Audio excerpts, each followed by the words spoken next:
Hello everyone, I'm Saurabh Sharma, Assistant Professor at SD College of Commerce, and we are in the process of study the wonderful series on public finance, which is the subject in the BCom final year, sixth subject, and there are 5 units. In the first video, I told you about the syllabus.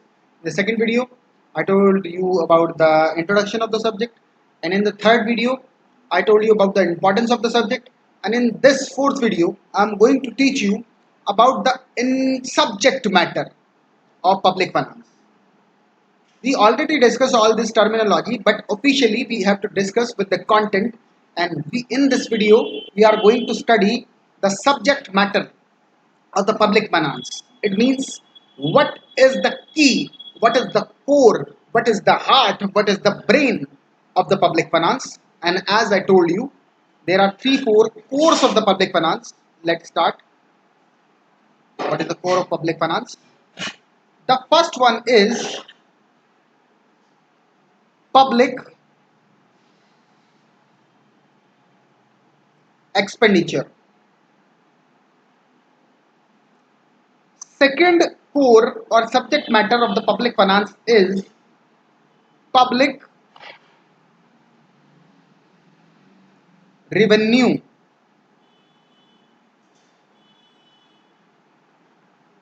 And the third core of this subject is public debts.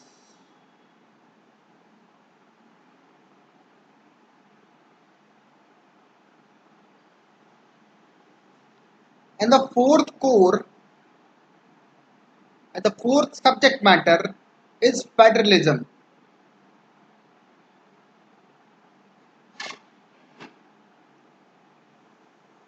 आइए देखते हैं. As I told you, first core is public revenue, second core is public expenditure, public debts, financial administrations, economic stability and federal finance. Federal finance कैसे होता है state finance से. ठीक है, चलिए सबसे पहले हम फर्स्ट टॉपिक के बारे में बात करते हैं, विच इज पब्लिक रेवेन्यू. देखिए, पब्लिक रेवेन्यू के बारे में हम पहले भी बात कर चुके हैं कि पब्लिक रेवेन्यू क्या होता है. कि मतलब कुल मिलाकर की बात यह है कि सरकार की कमाई कहां से आएगी. The income of states is referred to the public revenue. In this branch we study the various ways of raising revenue by the public bodies. We also study the principles and effect of taxation and how the burden of taxation is shared among the various class of society. दो तीन चीज़ों के बारे में इसने बात की है. आइए थोड़ा डिटेल से उसको डिस्कस करते हैं. क्या क्या बात की इसने. सबसे पहले वेज ऑफ, कलर चेंज करता हूँ पेन का थोड़ा दिखने का, ways of raising public revenue. दूसरा है principles and effect of taxation, और how the burden of taxation is shared, किस किस पे कितना बर्डन लगाया जाता है उसके बारे में बात करेंगे. Among the various class of society, कि किस क्लास पे कितना कितना बर्डन लगाया जा सकता है. तो चलिए थोड़ा थोड़ा डिस्कस करते हैं. जो पब्लिक रेवेन्यू है उसको जुटाने के कितने तरीके हैं. बेसिकली तो टैक्स, और दूसरा कौन सा है, अदर्स. सबसे मेजर बात तो टैक्स की है. और टैक्स के अंदर किस किस की बात होगी. टैक्स के अंदर दो टाइप है.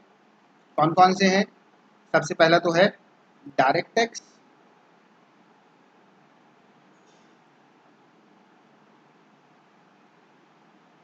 ये दूसरा कौन सा है, इनडायरेक्ट टैक्स.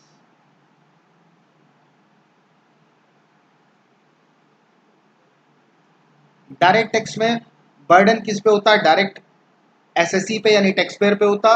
इनडायरेक्ट टैक्स में बर्डन इस पे नहीं होता, मतलब अलग अलग पर्सन को बर्डन शेयर करना पड़ता. अच्छा, और क्या क्या बात होती है. ये तो एक तरीके से इसके अंदर क्या क्या आता है, जीएसटी, वैट.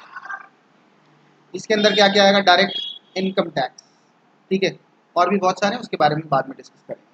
अच्छा, अगर बात करें अदर्स की, जैसे ये बात कर रहा है कि अदर इनकम है, अदर इनकम भी होती है, तो ये अदर इनकम कौन कौन सी इनकम होती है जी? अदर इनकम जैसे आपकी ड्यूटीज़ हो गई, या बात करूँ आपसे स्टाम्प ड्यूटी,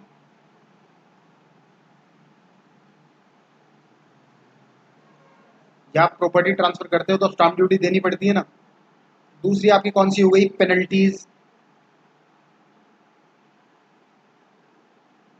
ठीक है। डिफरेंट फीस हो गई, लाइसेंसिंग फीस, और कौन कौन सी हो गई? आपकी other fees.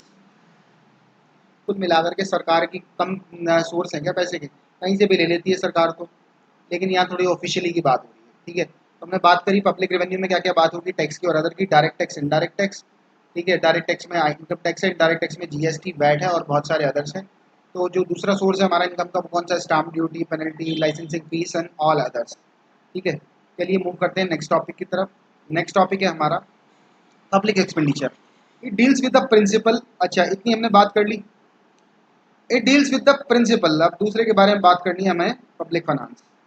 It deals with the public expenditure. It deals with the principle and problems relating to the allocation of public spending.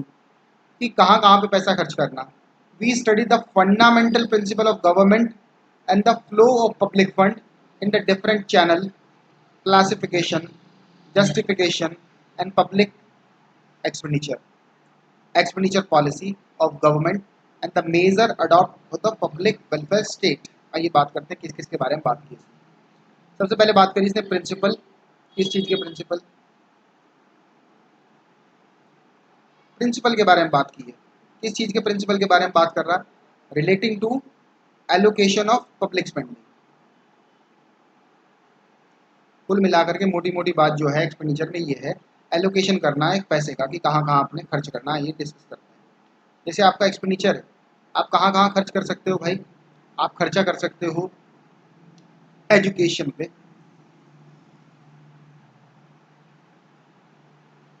आप कहाँ कहाँ खर्चा कर सकते हो? डिफेंस पे,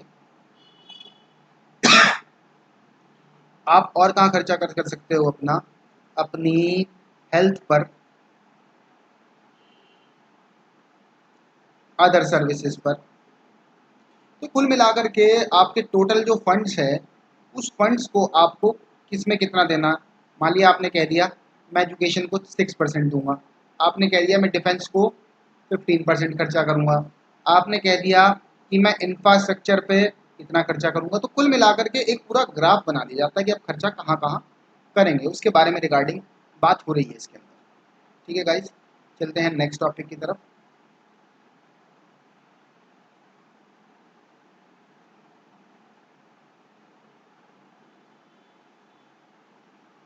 स्क्रीनशॉट ले लीजिए एक बार, आपको 10 सेकंड का टाइम देता हूँ, उसका स्क्रीनशॉट ले लीजिए।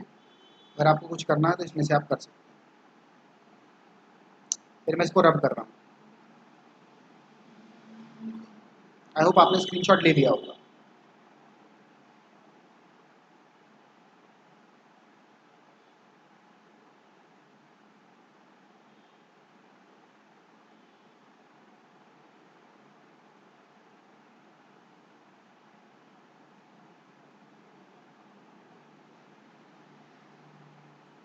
अब बात करनी है हमको पब्लिक डेब्ट्स के बारे में। पब्लिक डेब्ट्स क्या होता है? The government borrow when the revenue falls short of it expenditure. आइए देखते हैं इसको बोर्ड पर। मैंने बात करी यहाँ पर,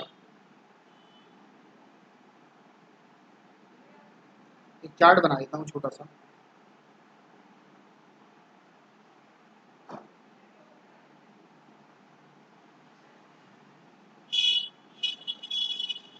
ठीक है, यहाँ पर रख देता हूँ मैं अपने एक्सपेंडिचर,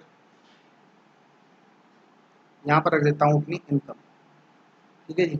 मान लिया मेरी इनकम तो है 2 लाख रुपए की, मतलब एक्सपेंडिचर है मेरे 2 लाख रुपए के, इनकम है मेरी 1,80,000 रुपये की। भाई 1,80,000 रुपये से आप 2 लाख रुपए खर्च कर दोगे क्या? नहीं कर सकते। आपको 20,000 रुपये जो एक्स्ट्रा खर्चा है, ये कहाँ से लेना पड़ेगा? उधार लेना पड़ेगा, डेब्ट से लेना पड़ेगा, इसलिए वो लाइन लिखी है। when the expenditure exceed the income, when the income is shortfall for the expenditure to pay, then we have to take debts. आइए पढ़ते हैं. लिखा है when the revenue falls short in expenditure, then we have to borrow money. Public debts is the study of various principles and the methods of raising debts and their economic effect. और उसका economic effect क्या होगा. It's also deal with the methods of repayment. की बात ये नहीं कर रहा खाली लेना कहाँ से है भाई, लेना कहाँ से और लाना कहाँ से है, for the management of public debts. ठीक है गाइस, चलिए बात करते हैं नेक्स्ट टॉपिक के बारे में, फाइनेंशियल एडमिनिस्ट्रेशन की. इसकी एडमिनिस्ट्रेशन कौन कौन करता है? लाइक हमारे यहाँ तो आरबीआई सबसे ज़्यादा करता है. It deals with the methods of budget preparation.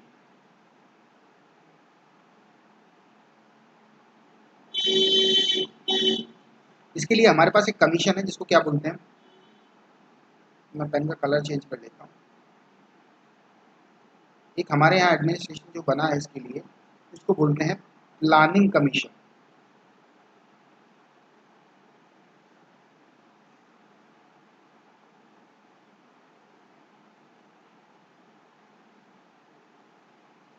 ठीक है, इससे पहले हमारे यहाँ कौन हुआ करता था? नीति आयोग.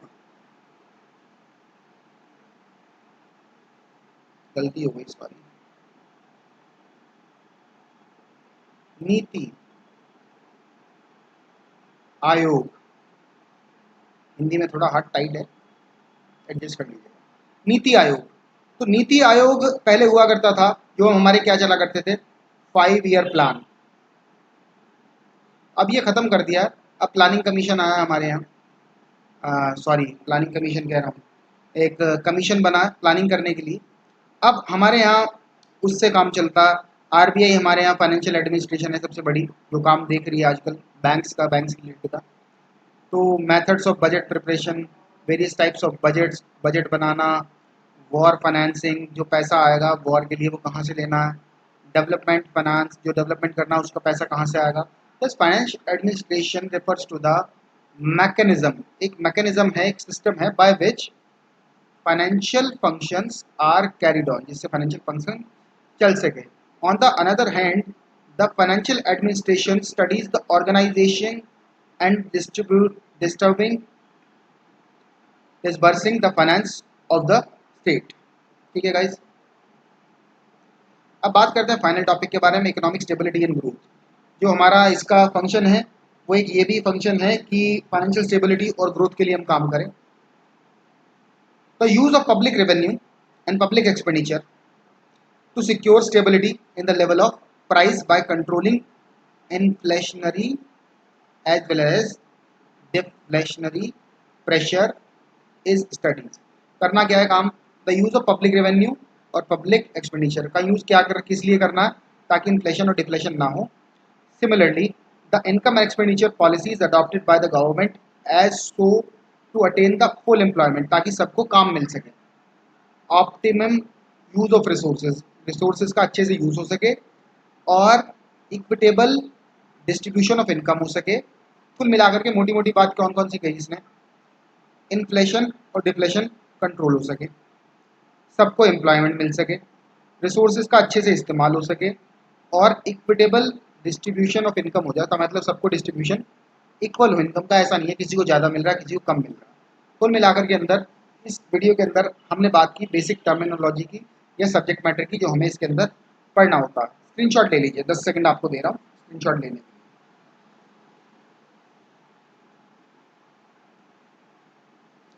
चलिए इस वीडियो को खत्म करते हैं. Thank you guys. Next video के अंदर हम अपना पब्लिक वर्सेस प्राइवेट पढ़ेंगे.